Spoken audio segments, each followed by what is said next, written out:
तीन सासों की एक बहू।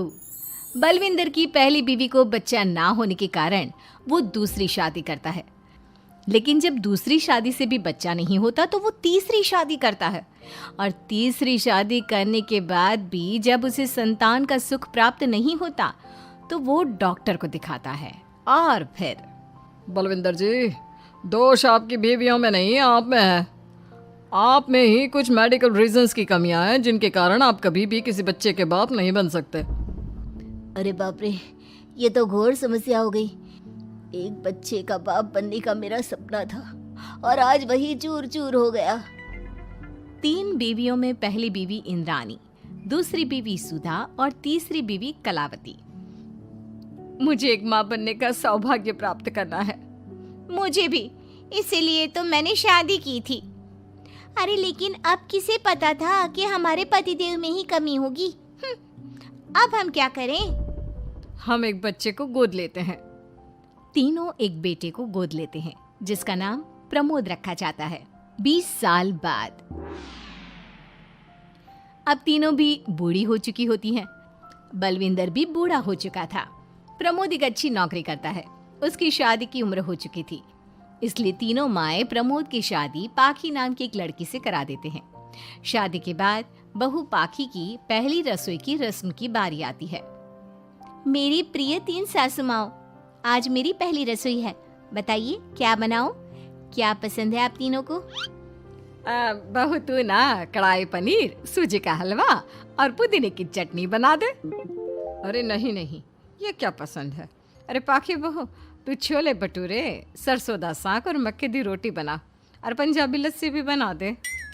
ओफो, सच में मेरी सौतन हो, खाने के मामले में तुम्हारा टेस्ट और चॉइस दोनों भी बकवास है।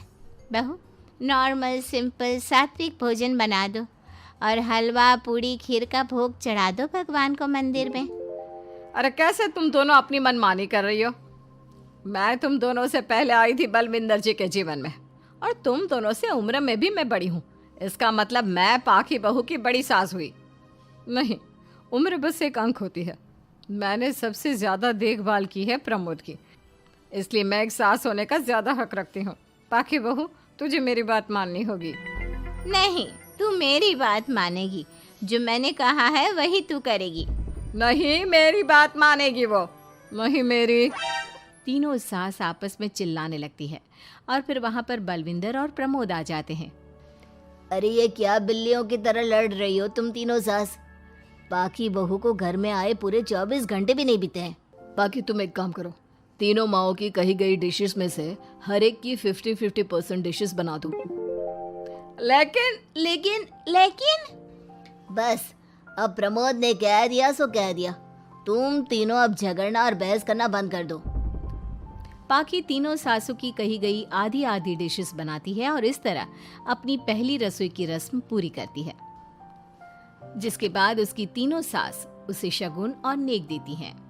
फिर एक दिन, अरे पाखी बहू, तुमने अपना सारा काम निपटा लिया है ना? तो जरा यहाँ आना। मेरे ना घुटनों की मांसपेशियों में बड़ा दर्द हो रहा है। जरा तेल या बाम से मालिश तो कर दे बेटा। तभी वहां पर इंद्राणी और कलावती भी आते हैं। पाखी बहू, चलो मेरे साथ बाजार। मुझे ना नई साड़ियाँ खरीदने हैं। तुम्हारी फैशन सेंस बहुत अच्छी है ना, इसलिए मैं चाहती हूँ कि तुम मेरे साथ चलो। अरे पर मैं यहाँ पे पहले आई, तुम्हारे साथ ही सही, लेकिन मेरी स्पीड सबसे तेज थी। पाखी बहू, मेरे कमरे की अलमारी और पर्दे साफ कर दो ना, बहुत धूल जम गई है।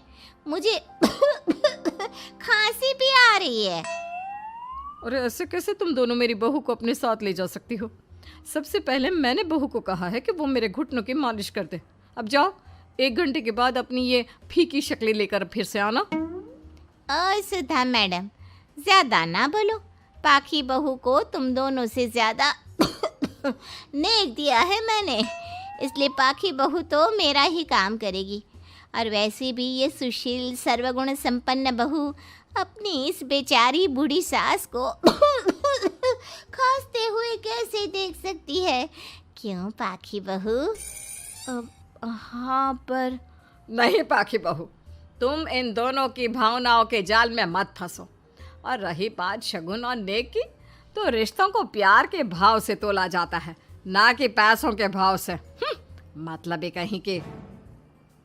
ओ इंद्रानी, ज्यादा मत उछलो, पता है कौन कितना मतलबी है। उफो, अब फिर से आप तीनों मत शुरू होइए। मैं आप तीनों के काम करूँगी, लेकिन बारी बारी। सबसे पहले सुधा सासू माँ का, फिर कलावती सासू माँ और फिर इंद्रानी सासू माँ का। इसके बाद तीनों सासों में फिर से लड़ाई और कहासुनी छिड़ जाती है। फिर एक दिन जब पाखी घर का किराने का सामान लेने बाहर निकल रही होती है कि तभी, बहू, मुझे ना मेरा पुराना संदूक नहीं मिल रहा, तू आकर ढूंढ देगी क्या? अब ठीक है इंद्रानी सासू माँ। पाखी इंद्रानी के कमरे में जा ही रही होती है कि तभी उसे सुधा रोक लेती है, हाथ में खूबसूरत साड़ी लिए। पाखी बहू, ये मेरे ना साड़ी पर पिछली बार अचार गिर गया था, इसे प्लीज अच्छे से धो देना। वो कल शाम को विमला जी के बेटे की शादी में जाना है ना, एक ही बार पहनी है ये साड़ी मैंने। अभी धो देगी तो कल तक अच्छे से सूख जाएगी और कड़क इस्त्री करके मैं तेरा परफ्यूम मार कर शादी में जाऊंगी। हाँ, लेकिन सुधा सासू माँ, उतने में कलावती भी वहाँ पर एक कढ़ाई लेकर आ जाती है। पाखी बहू, ये मैंने कल रात को मेहंदी भिगोई थी लोहे की कढ़ाई में, मेरे बालों में लगा देना बिटिया, तू तो मेरी प्यारी बहू है ना? इंद्रानी वहाँ आ जाती है और तीनों सास फिर से एक दूसरे को गुस्सेल आंखों से देखती है और फिर से आपस में लड़ना शुरू कर देती है। तुम अपने आप को समझती क्या हो? खरीद लिया है क्या मेरी बहू को? ये मेरी बहू है। तुम मेरी पड़ोसन है क्या? ये मेरी भी बहू है और मेरा भी इस पर उतना ही हक है जितना कि तुम्हारा। तुमने खरीद नहीं लिया है ना, तो ये मेरी है, सिर्फ मेरी, इकलौती बहू मेरी पाखी, मेरा ही काम करेगी। क्यों पाखी? नहीं नहीं, ये मेरा काम करेगी। पहले मैंने आवाज लगाई थी। तुम दोनों तो ऐसी बहू पाने के लायक भी नहीं हो। हट जाओ तुम दोनों और खुले मैदान में जाकर एक दूसरे से लड़ो और नोचो एक दूसरे को। लेकिन पाखी बहू तो सिर्फ मेरी ही सुनेगी और मेरे ही आदेशों का पालन भी करेगी। तीनों सासों के बढ़ते झगड़े को देख पाखी अपना आपा खो देती है और जोर से चिल्ला पड़ती है, बस बहुत हुई आप तीनों की तू मैं। अरे रोज ना ड्रामा लगाती रहती हो, 50 साल की बूढ़ी औरतें हो गई हो, फिर भी बच्चों की तरह लड़ती रहती हो। अब बस बहुत हुआ। अब तो मैं आप तीनों में से किसी की भी बात नहीं सुनूंगी और मैं जा रही हूँ ये घर छोड़ के। अब मुझ में और सहन शक्ति नहीं बची, मैं चली। अब लड़ो झगड़ो, एक दूसरे को मारो पीटो नोचो, जो करना है करो। पाखी अपना सूटकेस लेकर घर से बाहर निकलने लगती है। तभी तीनों सास बेहद घबरा जाती हैं और भावुक होकर पाखी से विनती करने लगती है, पाखी बहू, बहू हमें छोड़कर मत जाओ ऐसे। अरे हम तुम्हारे बिना मर जाएंगे। इतने कम समय में ही तुम हम सबकी जीने की वजह बन चुकी हो। माफ कर दो हमें बेटा। हाँ पाखी बहू, हम आइंदा से कभी नहीं लड़ेंगे और हंसी खुशी मिलकर बात करते रहेंगे, वादा करते हैं। हाँ बहू, लेकिन तू मत जा प्लीज, ये घर तेरे बिना सुना सुना हो जाएगा। हम तीनों सासों की एक ही तो बहू है, लेकिन हम अपनी एक बहू को बेटी की तरह प्यार देंगे, उसके साथ सहेलियों की तरह रहेंगे।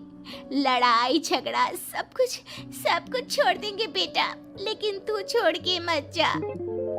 अपनी तीनों सासों को भावुक देखकर पाखी की भी आंखें भर आती है और वो उन तीनों को माफ कर देती है और उनके गले लग जाती है। इसके बाद तीनों सास अपनी एक बहू संग खुशी से मिलजुल कर रहती हैं और आपस में जरा भी लड़ाई झगड़े नहीं करती।